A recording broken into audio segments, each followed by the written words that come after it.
নমস্কার শ্রোতা বন্ধুরা, টিচিং ফর ক্লাসিক্সে আপনাদের স্বাগত। বহুদিন পর আবার ফিরে এলাম একটি নতুন গল্প নিয়ে। আজ আপনারা শুনবেন সুপ্রিয় প্রামাণিকের কলমে প্রফেসর শঙ্কু ফ্যান ফিকশন, প্রফেসর শঙ্কু ও বঙ্কুবাবু। আশা করব গল্পটি আপনাদের ভালো লাগবে। ভালো লাগলে গল্পটি লাইক করবেন, শেয়ার করবেন এবং কমেন্ট করে জানাবেন আপনাদের মতামত। আজ গল্প পাঠে অর্থাৎ প্রফেসর শঙ্কুর ভূমিকায় আমি সৌভিক। অন্যান্য চরিত্রে সুপ্রিয়, সঞ্জু, সায়ক এবং সানি।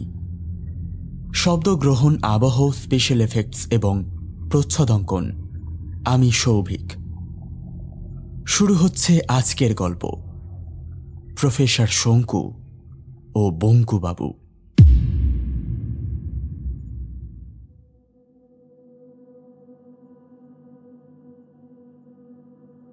চৌঠা জুন। আমার ব্যাগ গুছিয়ে নিয়ে ডায়েরি লিখতে বসেছি। কাল 5ই জুন, বিশ্ব পরিবেশ দিবস। কলকাতায় এক বৈজ্ঞানিক সম্মেলন আছে। ক্রমাগত হতে থাকা আবহাওয়া পরিবর্তন, পরিবেশ বিপর্যয় ইত্যাদি বিষয়ের উপর। যেভাবে বিশ্ব উষ্ণায়ন বাড়ছে তাতে ভবিষ্যতের কথা ভেবে ভয় লাগে। মাঝে মাঝে ভাবি, এই যে বিজ্ঞানের এত প্রসার, এত আবিষ্কার, তা মানব কল্যাণের পরিবর্তে মানব সমাজের ধ্বংস হয়ে ফিরে আসবে না তো? কি জানি, বলা ভারী শক্ত। শুধু বক্তৃতা নয়, নানান দেশের বৈজ্ঞানিকরাও আসছেন তাদের তৈরি আবিষ্কার নিয়ে। আমি এবার আমার নতুন তৈরি করা অটো পেন নামক যন্ত্রটা নিয়ে যাব। এই যন্ত্রটিকে সাধারণ কলমের মতোই দেখতে। কেবল কলমের নিচের দিকে থাকা একটা বোতাম টিপে কলমটিকে সোজা করে ছেড়ে দিতে হয়। তারপর যেটা আমরা লিখতে চাই সেটা মুখে বললেই কলমটা সেটা গড় গড় করে কাগজে লিখতে থাকে। এটিতে বাংলা, হিন্দি, ইংরেজি, উর্দু, সংস্কৃত সহ সর্বমোট 44 রকম ভাষায় লেখা যায়। আরও নতুন কিছু ভাষার তথ্য দেওয়ার ব্যাপারে চিন্তাভাবনা করেছি। গোড়ার দিকে সমস্যা হচ্ছিল দাঁড়ি, কমা, ফুল স্টপ এইসব জ্যোতি চিহ্ন নিয়ে। লেখা হয়ে যাচ্ছিল কিন্তু তাতে কোনো জ্যোতি চিহ্ন পড়ছিল না। সেই সমস্যার সমাধান করতে যদিও বেশি বেগ পেতে হয়নি। প্রতিটা ভাষারই আলাদা আলাদা প্যাটার্ন বা ছক আছে। সেইভাবে সাজিয়ে কলমটিতে ইনপুট ভরে দিয়েছি। এখন নিখুঁতভাবে যে কোনো বাক্যের শেষে নির্ভুল জ্যোতিচিহ্ন বসিয়ে দিচ্ছে কলমটা। আর একটা জিনিস, কয়েকদিন ধরে বিভিন্ন পত্রপত্রিকায় একটা খবর বের হচ্ছে। একটা গোলাকার উজ্জ্বল চাকতিকে নাকি ঘুরতে দেখা গেছে। বিজ্ঞানী মহলের একাংশের দাবি এটা একটা ইউএফও। যদিও আমি জানি ইউএফও হলেও আশ্চর্যের কিছু নেই, কারণ তার প্রমাণ আমি আগেও পেয়েছি। বিকেল 5:55 আমার ট্রেন রয়েছে, তাই এই বেলা ডায়েরিটা বন্ধ করতে হয়।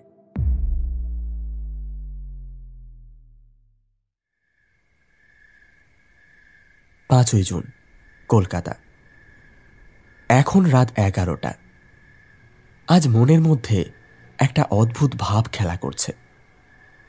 বৈজ্ঞানিক সম্মেলনের পর যে ঘটনাটা আজ ঘটল সেটা নিয়েই ক্রমাগত চিন্তা করে যাচ্ছি। এই ব্যাপারে সিদ্ধান্ত নেওয়ার জন্য হয়তো আমায় ক্রোল ও সন্ডার্সের সাহায্য নিতে হতে পারে। আমার বৈজ্ঞানিক বুদ্ধিমত্তা দিয়ে ঘটনাটাকে বিশ্লেষণ করার চেষ্টা করে দেখেছি। বুজরুকি আমি অনেক দেখেছি, কিন্তু আজ নিজের চোখে জিনিসটা দেখে পুরো ঘটনাটা গোড়া থেকেই বলি। বৈজ্ঞানিক সম্মেলনে আমার নতুন আবিষ্কার নিয়ে রীতিমতো আলোড়ন সৃষ্টি হয়েছে। আমার আবিষ্কার যে গবেষণা কিংবা অন্য যে কোনো লেখালেখির কাজে মানুষের অনেকটা সময় সাশ্রয় করবে তার বলার দরকার পড়ে না।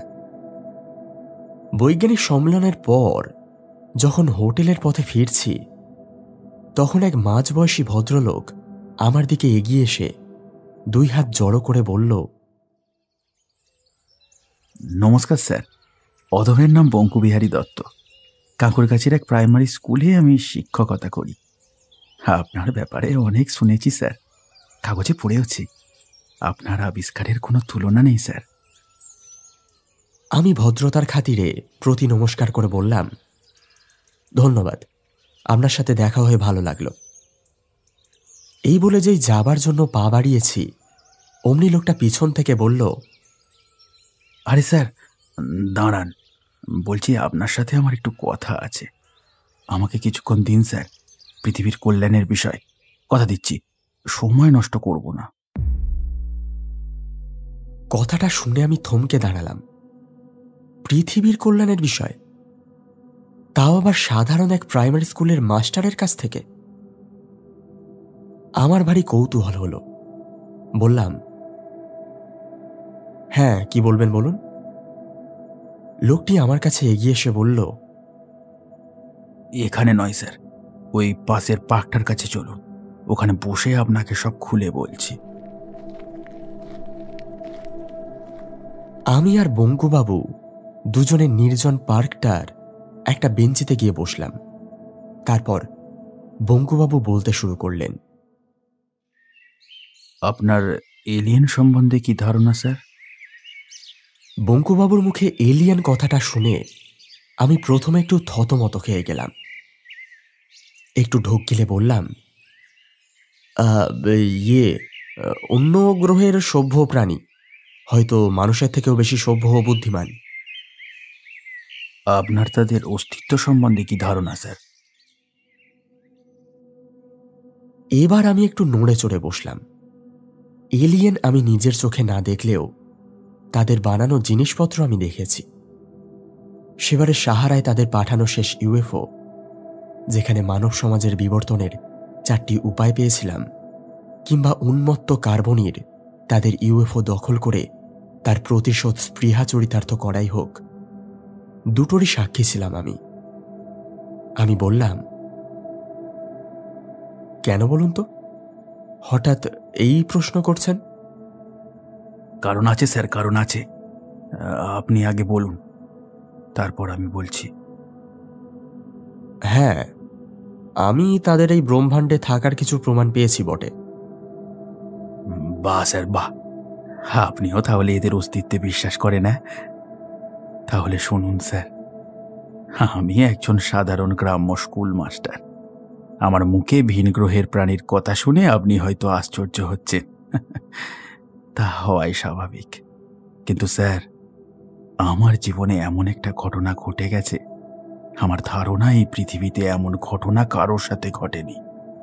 তাহলে সেই ঘটনাটাই বলছি, শুনুন। আমার সাথে এক ভিন গ্রহের প্রাণীর আলাপ হয়েছে। তার নাম অ্যাং। তার বাসস্থান অ্যান্ড্রোমেডা গ্যালাক্সির ক্রিনিয়াস নামক গ্রহে। তারা মানুষের থেকে অনেক বেশি বুদ্ধিমান ও উন্নত। অ্যাং মাঝে মাঝে আমার সাথে দেখা করে যায়। আমাদের দুজনের ভারী বন্ধুত্ব হয়ে যায় অল্প সময়ের মধ্যে। মাস 4 আগে আমার সাথে অ্যাংয়ের শেষ দেখা হয়। সে আমাকে একটা যন্ত্র দিয়ে যায়, যেটা দিয়ে তার সাথে আমি যোগাযোগ করতে পারি। এই যে, এই দেখুন। এই বলে বঙ্কুবাবু তার পাঞ্জাবির পকেট থেকে একটা কাঁচের লম্বা নল আমার দিকে এগিয়ে দিলেন। আমি নলটা হাতে নিয়ে ভালো করে পরীক্ষা করে দেখতে থাকলাম। নলটা কালো রঙের কাঁচ দিয়ে তৈরি। নলটির দৈর্ঘ্য প্রায় 6 সেন্টিমিটারের মতো। নলটির উপর আর নিচটা একটা অজানা ধাতব পাত দিয়ে আঁটা। এটির ভিতরটা ফাঁপা, আর সেই ফাঁপা অংশের মধ্যে যে বিভিন্ন যন্ত্রপাতি লাগানো আছে সেই ব্যাপারে কোনো সন্দেহ নেই। নলটির গায়ে একটি ট্যাবলেটের মতো 3টি ধাতব সুইচ আছে। এবার আমি বঙ্কুবাবুর দিকে তাকিয়ে বললাম, আপনি ওই ভিন গ্রহের প্রাণীর সাথে এই যন্ত্রর সাথে কিভাবে কথা বলতেন? বঙ্কুবাবু বললেন, ওই যে উপরের সুইচটা দেখছেন, কোনো নতুন বার্তা যদি অ্যাং পাঠায়, তাহলে ওটা থেকে একটা নীল রশ্মি জ্বলতে ও নিভতে থাকে। তারপর ওই মাঝের সুইচটা, ওটা টিপে দিলে অ্যাংয়ের পাঠানো বার্তা শোনা যায়। আর আপনি যদি কোনো বার্তা পাঠাতে চান, তখন ওই সবচেয়ে নিচে সুইচটা, হ্যাঁ ওইটা টিপে ধরে রাখতে হয়। তারপর যে বার্তা পাঠাতে চাই সেটা মুখে বলে ওই সুইচ ছেড়ে দিই, ব্যাস, তাহলেই বার্তা ওই দূর গ্রহের অ্যাঙের কাছে পৌঁছে যায়। এই যন্ত্রের গুণাবলী দেখে আমার বিজ্ঞানমনস্ক মনে কৌতূহল দেখা দিল। বুঝলাম জিনিসটা একটা টেপ রেকর্ডারের মতো, কিন্তু বঙ্কুবাবুর কথা অনুযায়ী এটা শুধু টেপ রেকর্ডার নয়, শব্দ আদান প্রদানের কাজও করে থাকে। বঙ্কুবাবুকে বললাম, আচ্ছা, আপনি কোনো বার্তা পাঠানোর পর ঠিক কতদিন পর অ্যাঙের কাছ থেকে আবার বার্তা পান? বেশিরভাগ সময় পরের দিনের মধ্যেই পেয়ে যায়, কখনো কখনো 2 দিন লাগে। মনে মনে হিসেব করলাম, পৃথিবী থেকে অ্যান্ড্রোমেডা গ্যালাক্সির দূরত্ব প্রায় 25 লক্ষ আলোকবর্ষ। তার মানে এই যন্ত্র থেকে বেরোনো তরঙ্গ একদিনে প্রায় 25 লক্ষ আলোকবর্ষ পাড়ি দিতে পারে। অবশ্য আশ্চর্য হওয়ার কিছু নেই, যে প্রজাতি 25 লক্ষ আলোকবর্ষ দূরের গ্রহ থেকে পৃথিবীতে আসতে পারে, তাদের কাছে একটা তরঙ্গকে অত দূরে পাঠানো এমন কিছু বড় ব্যাপার নয়। আমি বঙ্কুবাবুকে বললাম, আপনি সত্যি খুব ভাগ্যবান যে আপনার সাথে কোনো ভিন গ্রহের প্রাণীর বন্ধুত্ব হয়েছে। আচ্ছা বঙ্কুবাবু, একটা কথা আপনাকে জিজ্ঞেস করতে ভুলে গেলাম, আপনাদের মধ্যে কি ভাষায় বার্তা আদান প্রদান হতো? বঙ্কুবাবু বললেন, অ্যাঙেরা আমাদের সৌর্যমণ্ডলের সব ভাষাই জানে, এছাড়াও অন্যান্য নক্ষত্রমণ্ডলে থাকা অনেক গ্রহেরও ভাষাও জানে। তবে অ্যাং আমায় বলেছিল যে তোমাদের গ্রহে এত রকম ভাষা আছে, যা আমার শিখতে অনেক সময় লেগেছে। আমি বললাম, তাই অ্যাং এলিয়েনটি কেমন, মানে তার স্বভাব চরিত্র কেমন? অ্যাং অতি ভালো মানুষ, থুড়ি এলিয়েন, স্পষ্ট বক্তা, বাস্তববাদী এবং বন্ধুবৎসল।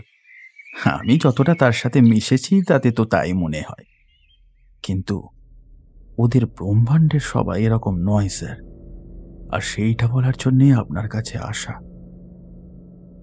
কি ব্যাপার বলুন তো? দাঁড়ান। এই বলে বঙ্কুবাবু চারিদিকটা একবার দেখে নিয়ে যন্ত্রটা হাতে নিয়ে প্রথম সুইচটা কিছুক্ষণ চেপে ধরে থাকলেন। তারপর মাঝের সুইচটা মারতেই একটা যান্ত্রিক শব্দ শোনা গেল।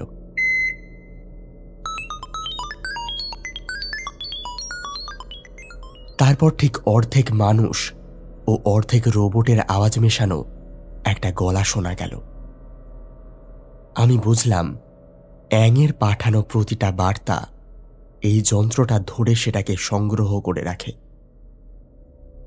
যন্ত্রটির প্রথম সুইচটি চেপে ধরে থাকলে সংগ্রহিত রেকর্ডগুলি অ্যাক্টিভ হয়, তারপর মাঝের সুইচটা অন করে সেটাকে চালাতে হয়। যন্ত্রটা থেকে ততক্ষণে বলা শুরু হয়েছে, হ্যালো বঙ্ক, কেমন আছো? আশা করি ভালোই আছো। তোমাকে একটা জরুরি সংবাদ দেওয়ার জন্য এই বার্তা পাঠাচ্ছি। আমাদের গ্রহ ক্রিনিয়াসের সাথে কিছু বছর আগে আমাদেরই নক্ষত্রমণ্ডলের আরেকটি গ্রহ সাইরাসের যুদ্ধ লাগে।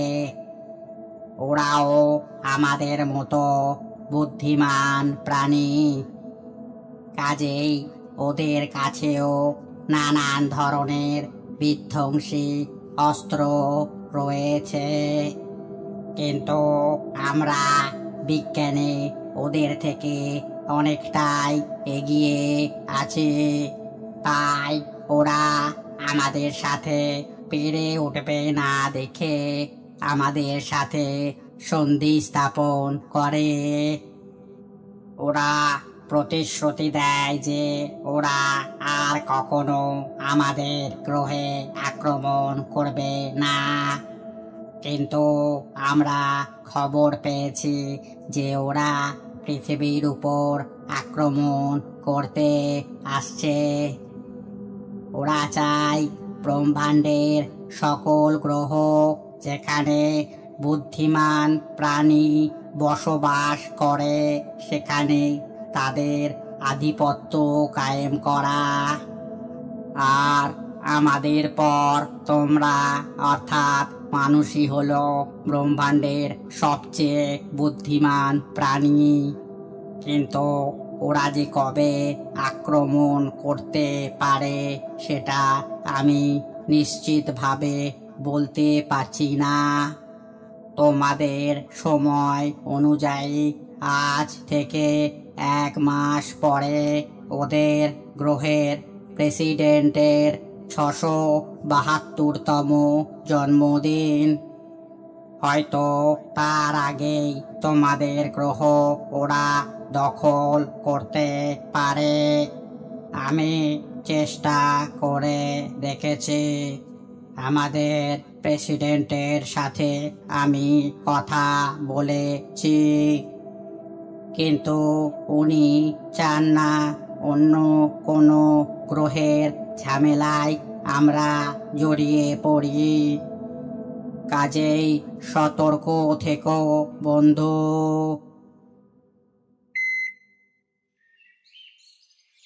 বিচিত্র যন্ত্রটি বন্ধ করে বঙ্কুবাবু আমার দিকে চাইলেন।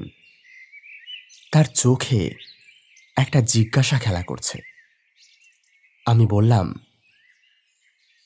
দেখুন বঙ্কুবাবু, আপনার মুখে সব কথা শুনে ও এই আশ্চর্য যন্ত্র দেখে আমার মনে হচ্ছে যে আপনি মিথ্যে বলছেন না, আর মিথ্যে বলার কোনো কারণও দেখছি না। তবে আমি এই যন্ত্রটি নিয়ে কিছুদিন পরীক্ষা করতে চাই। যদি আপনি অনুমতি দেন তো।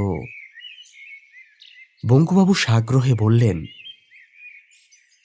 কোনো অসুবিধে নেই স্যার, আপনি নিশ্চিন্তে এটাকে নিয়ে পরীক্ষা করতে পারেন। তবে দেখবেন স্যার, এটার যেন কোনো ক্ষতি না হয়। আমি বললাম, আপনি নিশ্চিন্তে থাকতে পারেন, আমার পরীক্ষা হয়ে গেলেই এটা আপনাকে ফেরত দিয়ে দেব। আমি পরশু রওনা হচ্ছি এখান থেকে। আপনি কি কলকাতাতেই থাকেন?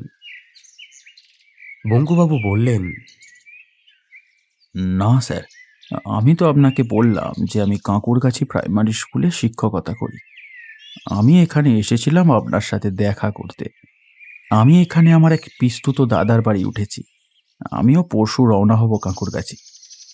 বেশ, তাহলে তো সমস্যা মিটেই গেল।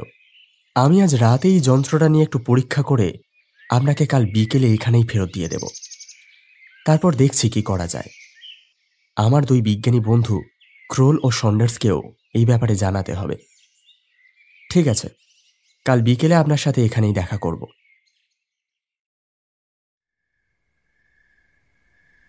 বঙ্কুবাবুর সাথে কথা বলে হোটেলে ফিরতে ফিরতে সন্ধ্যা হয়ে গেল। হোটেল এসে স্নান করার পর অল্প কিছু খেয়ে নিয়ে বঙ্কুবাবুর দেওয়া সেই আশ্চর্য যন্ত্রটিকে নিয়ে আমি বসে পড়লাম। গবেষণার কাজে ব্যবহৃত আমারই বানানো ছোট ছোট কিছু যন্ত্রপাতি সেট সবসময় আমার সাথেই থাকে। টেবিলের উপর বঙ্কুবাবুর দেওয়া সেই যন্ত্রটিকে রেখে যন্ত্রের চারিদিকটা আবারও ভালোভাবে পরীক্ষা করলাম। দেখে বুঝলাম যন্ত্রটি চলার মতো শক্তি সরবরাহকারী কোনো ব্যাটারি বা বৈদ্যুতিক সংযোগ নেই। আমার ধারণা এটি চলে সম্পূর্ণ সৌরশক্তির মাধ্যমে। নলটির উপরিভাগে একটি ক্রস সাইন রয়েছে, কিন্তু যন্ত্রটি খোলার মতো কোনো স্ক্রু বা ওই জাতীয় কোনো কিছু দেখতে পেলাম না। কি মনে হতে হঠাৎ যন্ত্রটির ওপরে থাকা সেই ক্রস সাইনটাতে আলতো করে চাপ দিলাম। সঙ্গে সঙ্গে যন্ত্রটি উল্লম্বভাবে 4 ভাগে বিভক্ত হয়ে গেল। ভিতরে নানান ধরনের সার্কিট লাগানো আছে এবং সব সার্কিটের প্রান্ত মিলিত হয়েছে বাইরের আবরণটির সাথে। আমার ধারণায় ঠিক, বাইরের আবরণটি সোলার প্যানেল হিসেবে কাজ করে গোটা যন্ত্রটিকে প্রয়োজনীয় শক্তি প্রদান করে। তবে এটা ঠিক কী রকমের ধাতু সেটা সঠিকভাবে নির্ণয় করতে পারলাম না। তবে এটা নিশ্চিত যে এতে মার্কিউরি ও ক্যাডমিয়াম রয়েছে, কিন্তু বাকি কোনো মৌলেরই আমাদের পৃথিবীতে কোনো অস্তিত্ব নেই।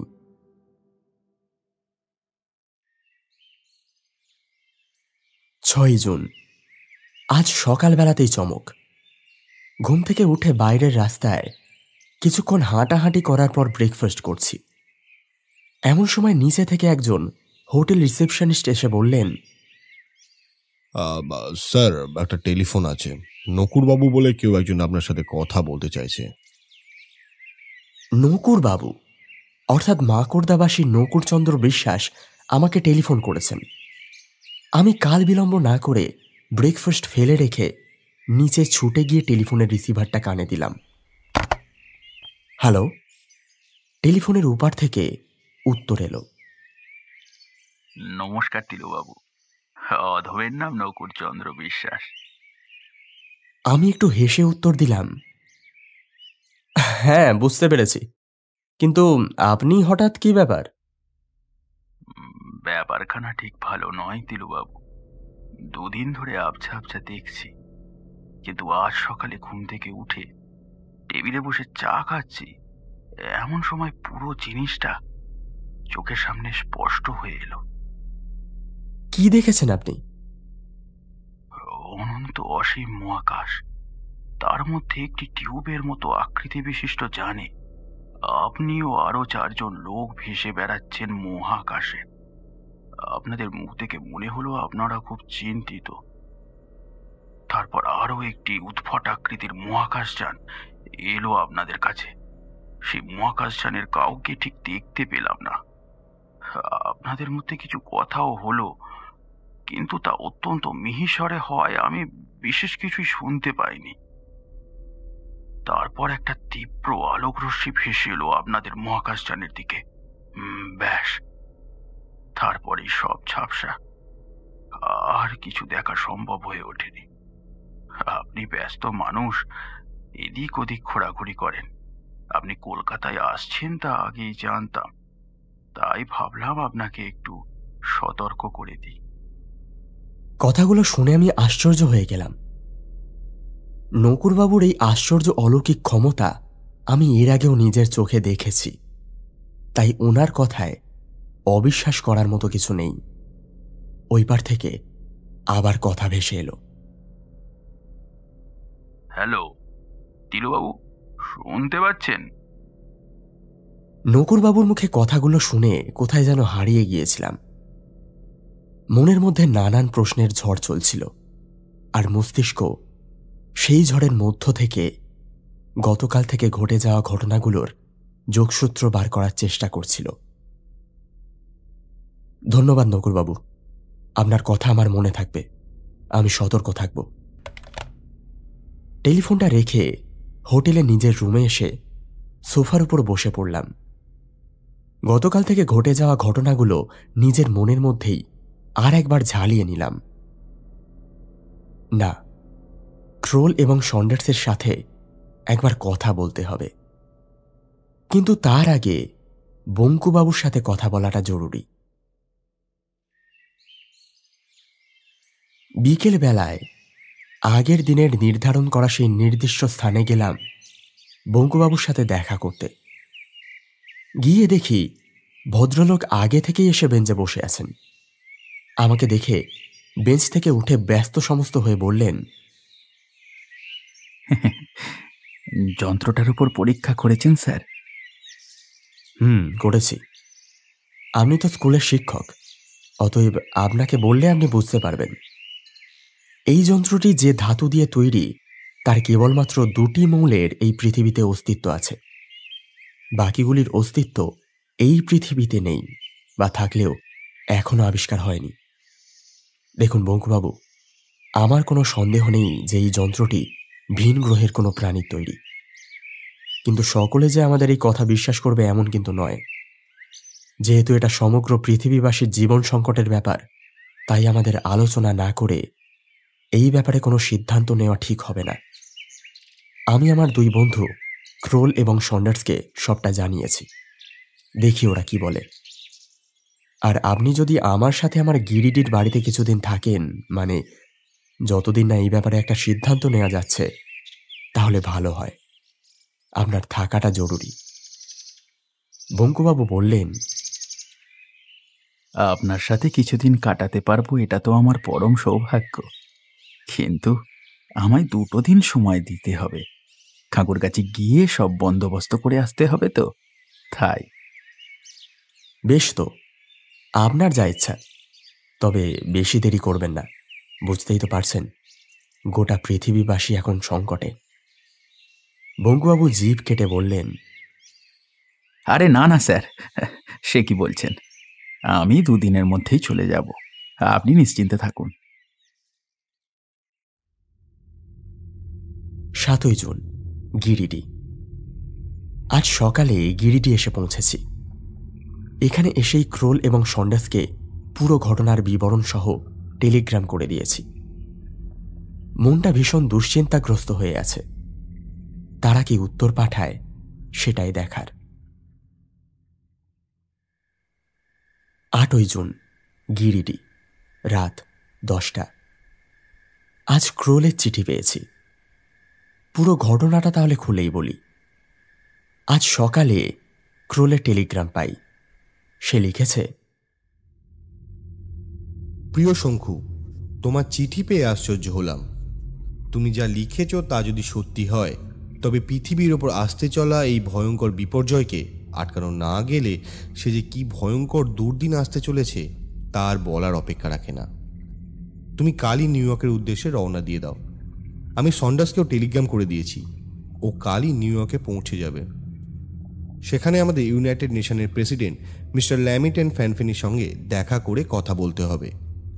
আমি প্রেসিডেন্টের অ্যাসিস্ট্যান্টের সাথে কথা বলে ওনাকে ঘটনাটা বুঝিয়ে বলেছি। প্রেসিডেন্ট সবটা শুনে পরশু একটা আলোচনা সভার ব্যবস্থা করেছেন। তুমি যত শীঘ্রই পারো এখানে চলে এসো। ইতি, ক্রোল। টেলিগ্রামটা পেয়ে মনটা একটু নিশ্চিন্ত হলো। যাক, ক্রোল তাহলে পুরো ব্যাপারটার গুরুত্ব বুঝতে পেরেছে। বিকেলবেলা চা খেয়ে ল্যাবরেটরিতে ঢুকেছিলাম কিছু খুঁটিনাটি কাজের জন্য।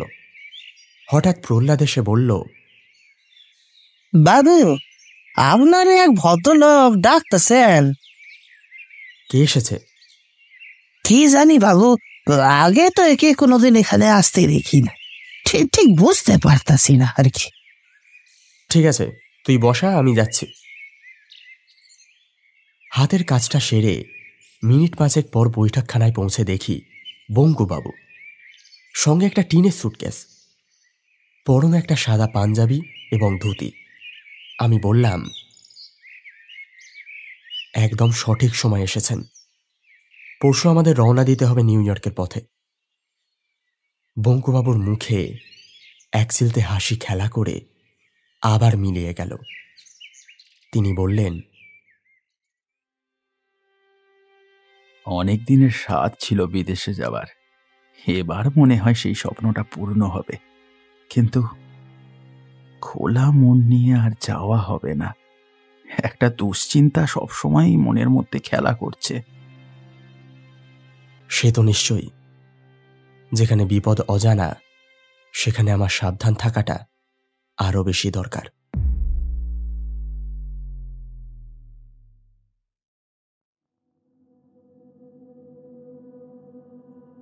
নয় June, Manhattan, new York.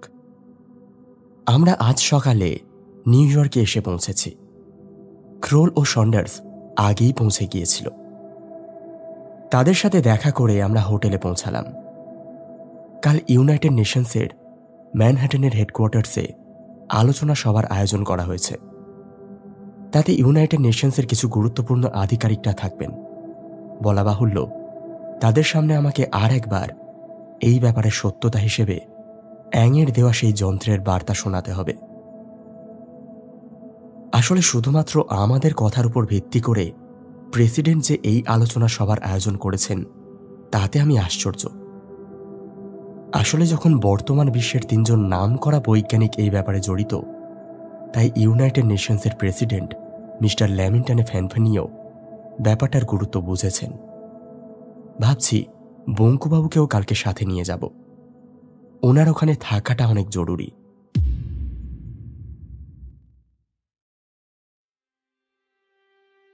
10ই June.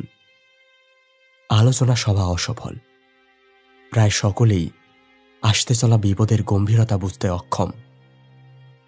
প্রায় সবাই এটাকে বুজরুকি বলে নিজেদের মধ্যে হাসাহাসি করতে লাগল।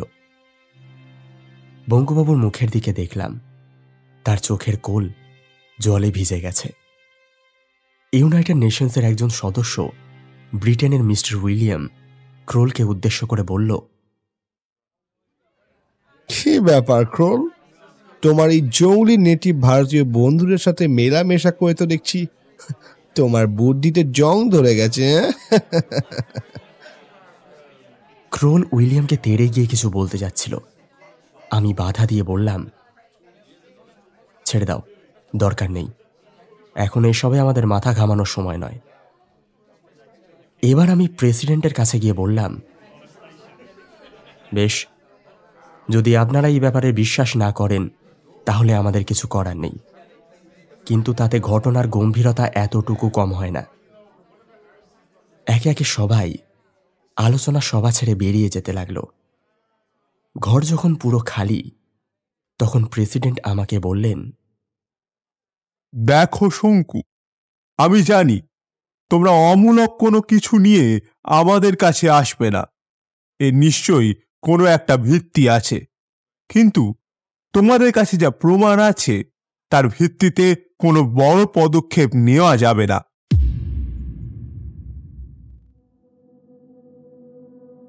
11ই জুন, ম্যানহাটন, নিউ ইয়র্ক, সকাল 10টা।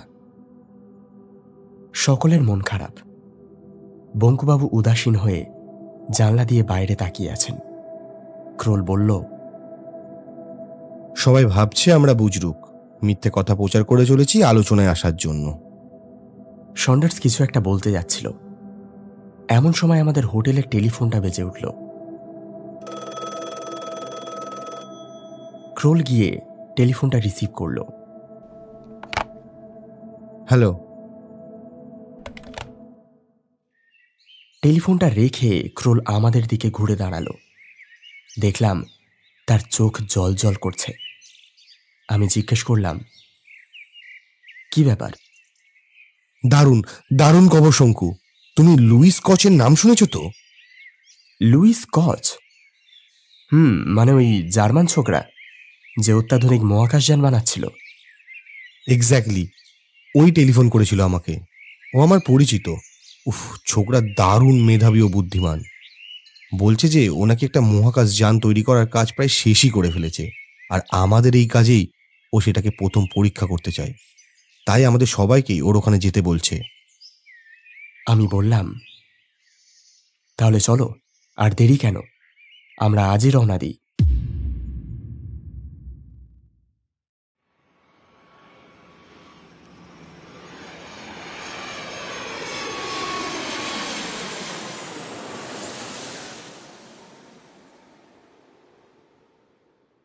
বারোই জুন, মিউনিক, জার্মানি। আমরা মিউনিক বিমানবন্দরে নেমে দেখি লুইস আমাদের জন্য গাড়ি নিয়ে দাঁড়িয়ে আছে। গাড়িতে বসে লুইসকে বললাম,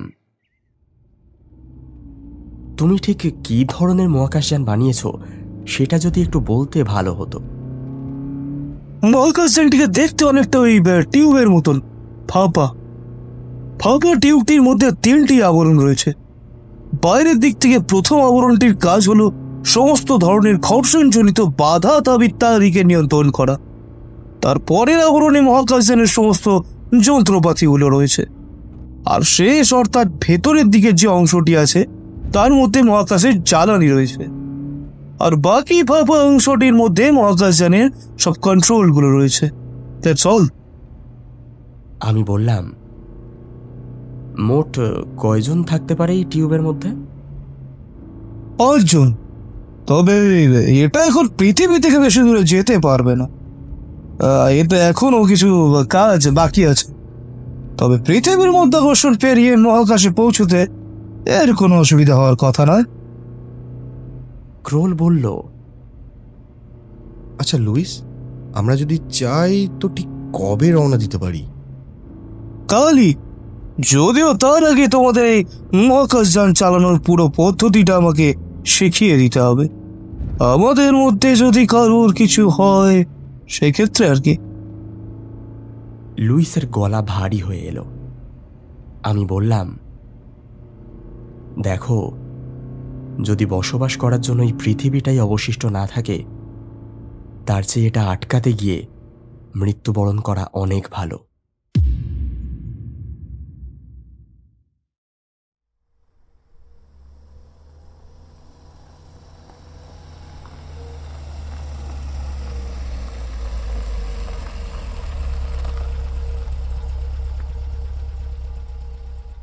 আমরা যখন লুইসের বাড়ি এসে পৌঁছালাম তখন বেলা 12টা। লাঞ্চ সেরে আমরা বাড়ির পিছনের দিকে, যেখানে সে তার মহাকাশযানটি তৈরি করেছে, সেখানে গেলাম। এখানে বলে রাখি, লুইসের বাড়ি মিউনিক শহরের ব্যস্ত জনবহুল এলাকা থেকে অনেকটাই দূরে, প্রায় কয়েকশো মাইল শুধু ধুধু প্রান্তর। মহাকাশযান তৈরির আদর্শ জায়গা। এবার সেটিকে চাক্ষুষ করার সুযোগ এলো। লুইস আমাদের তার কার্যপ্রণালী বুঝিয়ে দিল। আমি ঘুরে ঘুরে পুরোটা দেখতে থাকলাম। ছোকরাই 25 বছর বয়সে যেটা করিয়ে দেখিয়েছে সেটার সত্যিই প্রশংসা করতে হয়। 13 জুন। হতে পারে এটাই আমার লেখা শেষ ডায়েরি। কারণ যে অভিযানে আমরা যাচ্ছি সেখান থেকে ফেরা খুবই দুষ্কর। আর ফিরলেই বা ফিরব কোথায়, যদি আমাদের আশ্রয় দিয়ে বড় করে তোলা এই পৃথিবীটাই না থাকে? আমরা কেউই জানি না যে আমাদের শত্রুকে, তাদের কতটা ক্ষমতা। অ্যাংয়ের কথা অনুযায়ী তারা আমাদের থেকে বুদ্ধিমান এবং শক্তিশালীও বটে। আমাদের কোনো অস্ত্র তাদের বিরুদ্ধে আদৌ ব্যবহারযোগ্য কিনা সেটাও জানা নেই। স্থির করা হলো, এই ব্যাপারটা যাতে কোনো মতেই জনসাধারণের কানে না পৌঁছায় সেদিকে নজর রাখতে হবে, নইলে সবাই উদ্বিগ্ন হয়ে বিশ্বে একটা চরম অশৃঙ্খলতা সৃষ্টি হতে পারে। আমরা কাল রওনা দেব মহাকাশের উদ্দেশ্যে। মহাকাশে পাড়ি দিয়ে অ্যান্ড্রোমেডা গ্যালাক্সিতে যাওয়া আমাদের পক্ষে সম্ভব না। আমরা কেবল করতে পারি অপেক্ষা। তাই স্থির করা হয়েছে, পৃথিবীর গ্র্যাভিটেশনাল ফোর্সের বাইরে প্রায় কয়েকশো কিলোমিটার দূরে আমরা অপেক্ষা করব লুইসের বানানো মহাকাশযানে। আমরা অর্থাৎ আমি, ক্রোল, সন্ডার্স, বঙ্কুবাবু এবং বলা বাহুল্য লুইস যাবে আমাদের সাথে। এই টিউবে লুইস আগে থেকে কিছু প্রতিরক্ষামূলক অস্ত্র লাগিয়ে রেখেছে, কিন্তু আমার মনে হয় সে অস্ত্র আমাদের মহাকাশযানের দিকে ধেয়ে আসা অ্যাস্টেরয়েড বা পাথরখণ্ড চূর্ণ করা ছাড়া আর কোনো কাজে লাগবে না। লুইসকে বললাম, লুইস, আমার কাছে একটা অস্ত্র আছে, সেটাকে কি এই মহাকাশযানে লাগানো যেতে পারে? কি অস্ত্র? সময় এলে ঠিক জানতে পারবে। তুমি যদি অনুমতি দাও তাহলে তোমার মহাকাশযানে আমি আমার এই অস্ত্রটা লাগানোর চেষ্টা করে দেখতে পারি। তুমি কি এতে কোনো পারমাণবিক অস্ত্র লাগাতে চাইছো? আমি কিছু না বলে মুচকি হেসে মহাকাশযানের দ্বিতীয় স্তরে চলে গেলাম, যেখানে সব যন্ত্রপাতি লুইসের নিদারুণ দক্ষতায় লাগানো রয়েছে। কিছুক্ষণ কঠোর মানসিক পরিশ্রমের পর আমার এই চেষ্টা সফল হলো। বেরিয়ে এলাম সেখান থেকে। লুইসের মুখ তখনও হাঁ হয়ে আছে। ক্রোল মুচকি হেসে লুইসকে নিয়ে চলে গেল।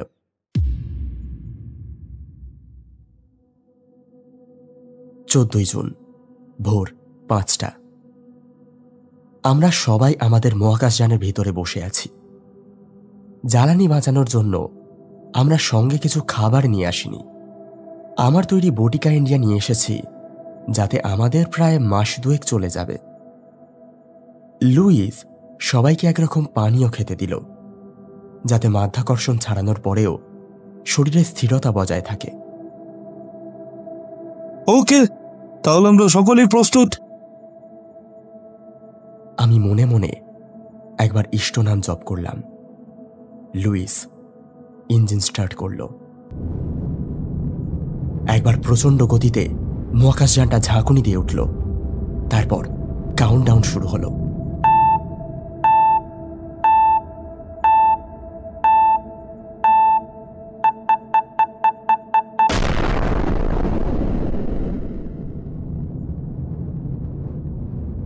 প্রচণ্ড ঝাঁকুনি দিয়ে মহাকাশযানটি উড়তে শুরু করল। ধীরে ধীরে নিচের দৃশ্যমান পৃথিবী সূক্ষ্ম থেকে সূক্ষ্মতর হতে লাগল। এই উচ্চতা থেকে নিচের দৃশ্যপট সাদা ক্যানভাসে রং ছেটানো বিন্দুদের মতো লাগছে। এত চিন্তা, এত উদ্বেগের মধ্যেও মনটা কেমন যেন করে উঠল। সেটা ভাষায় প্রকাশ করার ক্ষমতা আমার নেই।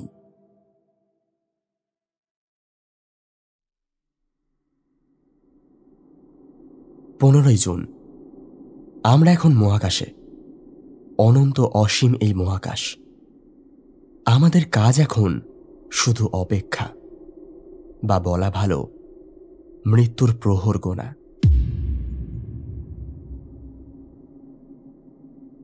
বঙ্কুবাবু এখানে আসা থেকে কেমন যেন থ বনে গেছেন।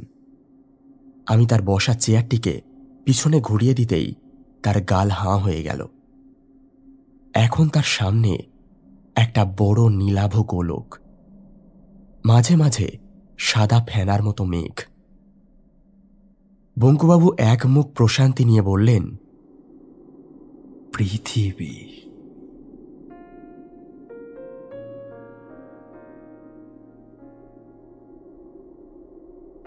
ইতিমধ্যে ট্রোল এবং সন্ডার্সও ঘুরে তাকিয়েছে পিছনের দিকে। তাদের মুখেও একই রকমের বিস্ময়, একই রকমের একটা রোমাঞ্চ খেলা করছে। ট্রোল বলল, শঙ্কু, এই আমাদের পৃথিবী, আমাদের মা নিজের জল, মাটি, বায়ু, খাদ্য দিয়ে যুগ যুগ ধরে আমাদের লালন পালন করে এসেছে। আজ এইভাবে, এই রূপে নিজের আশ্রয়স্থলকে দেখে নিজের মনের মধ্যে একটা অদ্ভুত ভাব খেলা করছে। সন্ডার্স বলল, আর আজ আমাদের এই আশ্রয়স্থলের উপরে সমূহ বিপদ, প্রাণ যায় যাক। যদি আজ আমাদের এই আশ্রয়স্থলকে রক্ষা করতে পারি, তাহলে কোটি কোটি মানুষের জীবন রক্ষা পাবে। নইলে আমি বললাম, দেখো, অথচ কেউ আমাদের কথা বিশ্বাসই করল না। ঈশ্বর বোধহয় এটাই চান যে আমরাই এটার বিরুদ্ধে লড়াই করি। দূরে কি যেন একটা আলোক বিন্দু দেখা যাচ্ছে না?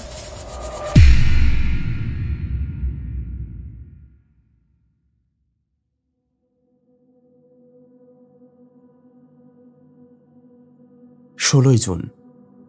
আমরা আজ সকালে পৃথিবীতে ফিরে এসেছি। একটা মোহাচ্ছন্ন ভাব আমাকে ঘিরে রেখেছে। মনের মধ্যে অনেক প্রশ্নের দোলাচল এখনো খেলা করছে। জানি না তার সঠিক উত্তর পাবো কিনা। যাই হোক, কাল কি ঘটেছে সেটাই এখানে বলা ভালো। কাল রাতে সেই আলোকবিন্দুকে আমাদের দিকে এগিয়ে আসতে দেখার কিছুক্ষণের মধ্যেই একটা মহাকাশযান, বা বলা ভালো ইউএফও, আমাদের মহাকাশযানের সামনে এসে দাঁড়ায়। ইউএফওটি ত্রিভুজ আকৃতির, নীল রঙের এক পদার্থ দিয়ে তৈরি। মাঝ বরাবর একটি চাকতি বা গোলাকার পাত পুরো ত্রিভুজটিকে বেষ্টন করে আছে।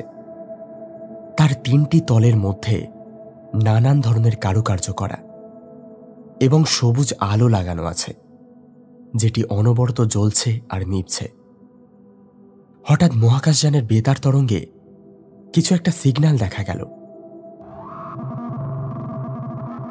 এটা নিশ্চয়ই ওই ত্রিভুজাকৃতি ইউএফওটা থেকে আসছে। আমাদের মহাকাশযানের রেডিও অ্যান্টেনা বেতার তরঙ্গকে শব্দ তরঙ্গে রূপান্তরিত করার পর আমরা সেটা শোনার জন্য রিসিভারগুলো কানে দিলাম। ওদিক থেকে আওয়াজ ভেসে এলো, আমরা সাইরাস গ্রহের অধিবাসী। তোমাদের গ্রহ পৃথিবীর উপর নিজেদের আধিপত্য কায়েম করতে এসেছি। আমরা জানি তোমরা মানুষ পৃথিবীতে বসবাসকারী সবচেয়ে বুদ্ধিমান জীব, কিন্তু আমাদের তুলনায় তোমাদের বুদ্ধিমত্তা প্রায় নগণ্য। এখানে আমাদের মধ্যে যে কথোপকথনটা হয়েছিল সেটাই তুলে ধরছি। এই কথাগুলো শোনার পর সবাই আমার মুখের দিকে তাকালো। বুঝলাম সবাই চাইছে আমি যাতে ওদের সাথে কথা বলি। আমি প্রত্যুত্তরে বললাম, কেন তোমরা আমাদের এই গ্রহকেই দখল করতে চাইছো? কারণ আমাদের পরে তোমরা অর্থাৎ মানুষই হলো সবচেয়ে বুদ্ধিমান জীব। আমরা চাই যে সব গ্রহে আধুনিক সমাজ গড়ে উঠেছে এবং যারা বিজ্ঞানে অনেক অগ্রগতি করেছে তাদের ধ্বংস করা। আমরা তোমাদের উপর তখন থেকে নজর রাখছি যখন তোমরা প্রস্তর যুগে ছিলে, কিন্তু বিগত 100 বছরে তোমরা বিজ্ঞানে অনেকটাই উন্নতি সাধন করেছ। তাই আমরা এই সিদ্ধান্ত নিয়েছি। কিন্তু সমগ্র পৃথিবীবাসীকে মেরে ফেলে তোমাদের কি লাভ হবে? আমরা তো তোমাদের গ্রহে আক্রমণ করতে যাচ্ছি না, আর সেটা এখন আমাদের বিজ্ঞান দ্বারা সম্ভব নয়। তাহলে কেন? তোমরা যেভাবে বিজ্ঞানে উন্নতি সাধন করছো তাতে আগামী 200 বছরে যে তোমরা অন্য গ্রহে গিয়ে আক্রমণ করবে না, এর কি কোনো নিশ্চয়তা আছে? আর সমগ্র পৃথিবীবাসীকে আমরা মারব না। আমরা শুধু পৃথিবীর সবচেয়ে বুদ্ধিমান জীব অর্থাৎ তোমাদের পৃথিবীর বুক থেকে নিশ্চিহ্ন করে দেব। এতগুলো নিরীহ প্রাণীর হত্যা করবে তোমরা, তাও বিনা দোষে? এত নৃশংস, এত বর্বর তোমরা? নিরীহ তাই নাকি? আর তোমরা যখন খাদ্য গ্রহণের জন্য তোমাদেরই গ্রহের নিরীহ প্রাণীদের হত্যা করো, তখন কৃষি কার্য করেও যখন তোমরা তোমাদের খাদ্য চাহিদা পূরণ করতে পারো, তখন এত যথেচ্ছভাবে নিরীহ প্রাণীর হত্যা কেন? তাছাড়া তোমরা তোমাদের দৈনন্দিন কাজেও তাদের উপর অকথ্য অত্যাচার করো, আর নগরায়নের নামে তোমাদেরই প্রাণবায়ু দিয়ে চলা উদ্ভিদদের কেটে ফেলে সেখানে বসতি স্থাপন করো। এগুলো কি তোমাদের খুব উদারতার পরিচয়? আমি কোনো জবাব দিতে পারলাম না। ওদিক থেকে আবারও বলা শুরু হয়েছে,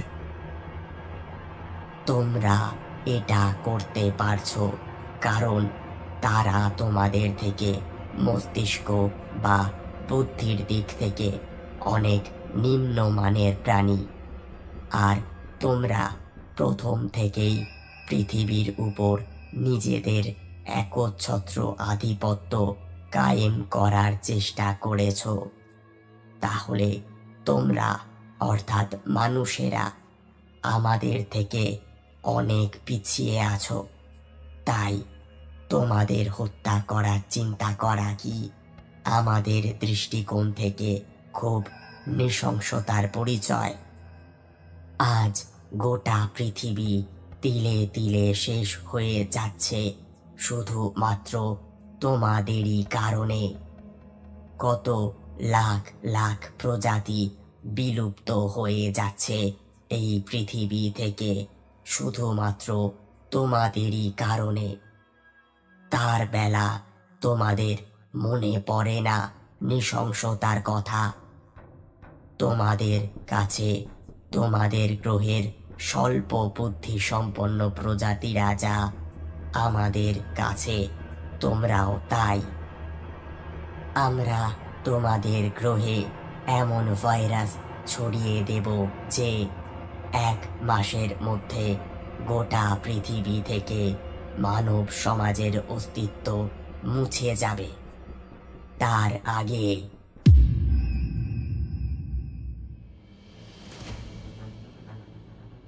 ওই পাশ থেকে আর কোনো শব্দ এলো না। ওই দিকের মহাকাশযানটায় একটা হালকা কম্পন লক্ষ্য করা গেল। সঙ্গে সঙ্গে দুটি মহাকাশে ভাসমান পাথরখণ্ড ধেয়ে এলো মহাকাশযানের দিকে। লুইস সঙ্গে সঙ্গে মহাকাশযানের একটা সুইচ টিপল। একটি রশ্মি বেরিয়ে পাথরখণ্ডটিকে আঘাত করল। তাতে ধাবমান পাথরখণ্ডটি কিছুটা ভেঙে অন্যদিকে চলে গেল ঠিকই, কিন্তু বাকি অংশটি একইভাবে আসতে থাকলো মহাকাশযানের দিকে। আমি সঙ্গে সঙ্গে একটা বোতাম টিপলাম। একটা আলোক রশ্মি আমাদের মহাকাশযানের গা থেকে বেরিয়ে পাথরখণ্ড দুটোকে নিশ্চিহ্ন করে দিল।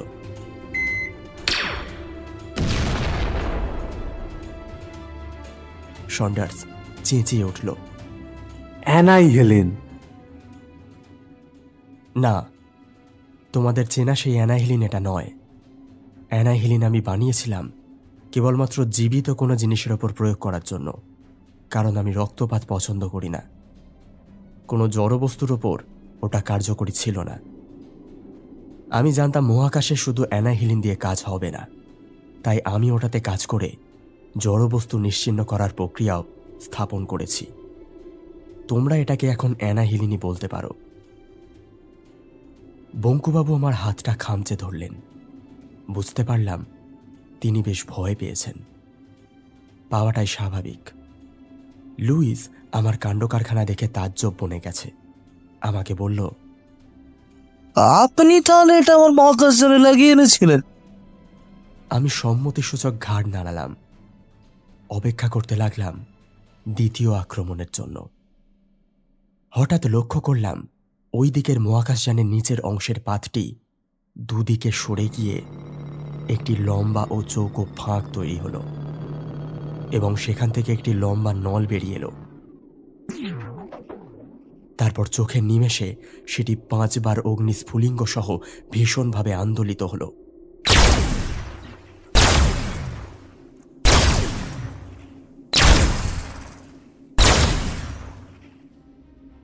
লক্ষ্য করলাম 5টি মিসাইলের মতো জিনিস ছুটে আসছে আমাদের মহাকাশযান লক্ষ্য করে। ক্রোল সমস্বরে চেঁচিয়ে বলল, অ্যানাহেলেন, শঙ্কু, অ্যানাহেলেন ছোড়ো। আমি যন্ত্রচালিতের মতো সুইচ টিপলাম পরপর 5 বার। একদিকে আমার ছোড়া অ্যানাহিলিন, অন্যদিকে ভিনগ্রহীদের ছোড়া 5টি মিসাইল। আমরা রুদ্ধশ্বাসে অপেক্ষা করতে লাগলাম কি হয় তা দেখার জন্য। আমার ছোড়া অ্যানাহিলিন নির্ভুল নিশানায় পরপর 4টি মিসাইলকে নিশ্চিহ্ন করে দিল, কিন্তু 5ম মিসাইলটার গায়ের কাছ দিয়ে বেরিয়ে গেল।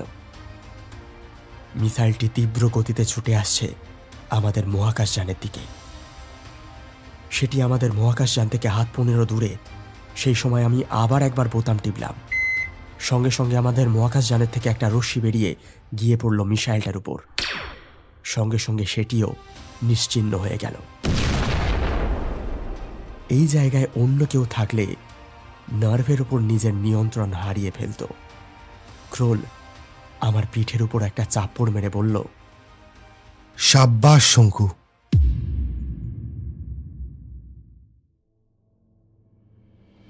পরপর 2টি আক্রমণ নিষ্ফল হওয়ার কারণে স্বাভাবিকভাবেই ওই দিকের ভিনগ্রহীরা প্রচণ্ড রেগে গিয়েছে। আমাদের কাছে যে এই ধরনের অস্ত্র থাকতে পারে তারা তা কল্পনা করেনি। এবার তাদের মহাকাশযান থেকে এক প্রকার রশ্মি নির্গত হয়ে এগিয়ে আসতে লাগলো আমাদের দিকে। আমি আবার অ্যানাহিলিন তাক করলাম। অ্যানাহিলিন থেকে বেরোনো রশ্মি ওদিক থেকে আগত রশ্মির উপর পড়ল, কিন্তু না, আশ্চর্যজনকভাবে অ্যানাহিলিন ওই রশ্মির উপর কোনো প্রভাব বিস্তার করতে পারল না। সেটি ওই রশ্মিতেই মিলিয়ে গেল।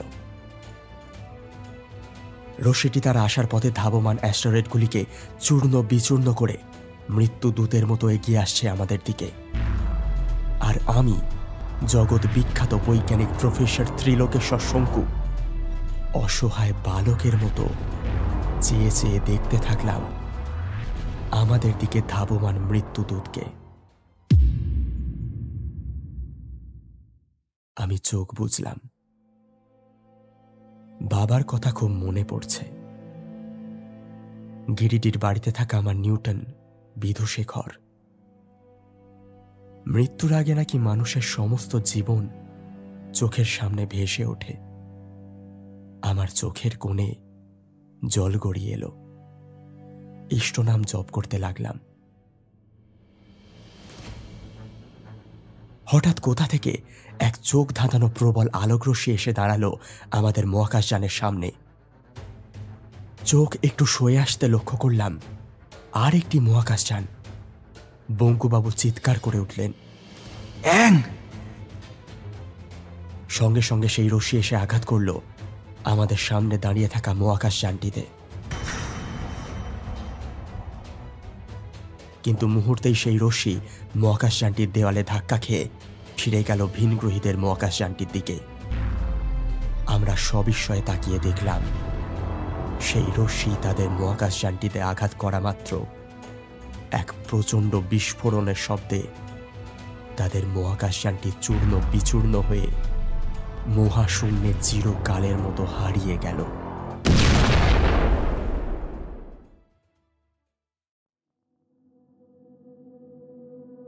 ভিনগ্রহীদের ছোড়া অস্ত্র ভিনগ্রহীদের উপরই আঘাত হানল। আমাদের মহাকাশযানের রেডিও সিগন্যালে আওয়াজ ভেসে এলো,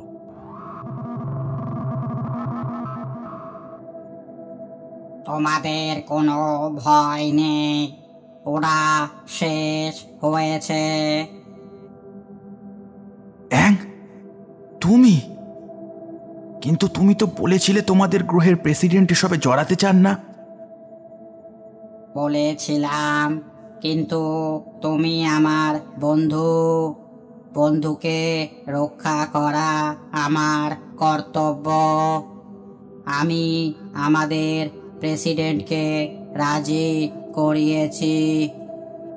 উনি কথা বলবেন সাইরাস গ্রহের প্রেসিডেন্টের সাথে যে পৃথিবী আমাদের তত্ত্বাবধানে আছে।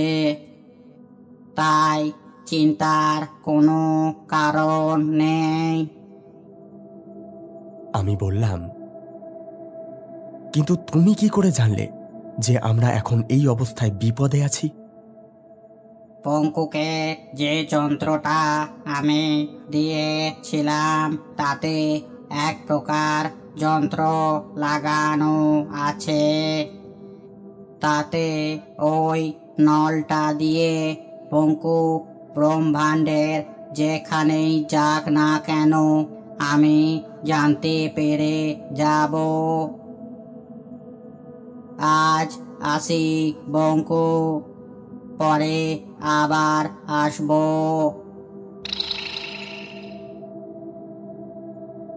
এসো অ্যাং, আমি তোমার অপেক্ষায় থাকব। আমি মনে মনে ঈশ্বরকে ধন্যবাদ জানালাম। কিন্তু ধন্যবাদ কি ঈশ্বরকে জানানো উচিত, নাকি ঈশ্বররূপী অ্যাংকে? সত্যি এই ব্রহ্মাণ্ডে বন্ধুত্বের থেকে বড় সম্পর্ক আর নেই।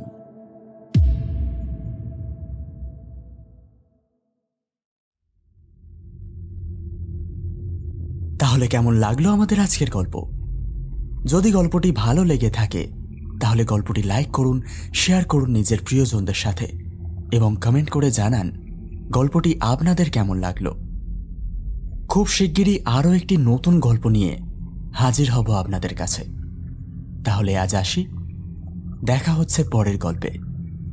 সকলকে শুভরাত্রি। সবাই ভালো থাকবেন এবং শুনতে থাকবেন চেজিং ফাঙ্ক ক্লাসিক্স।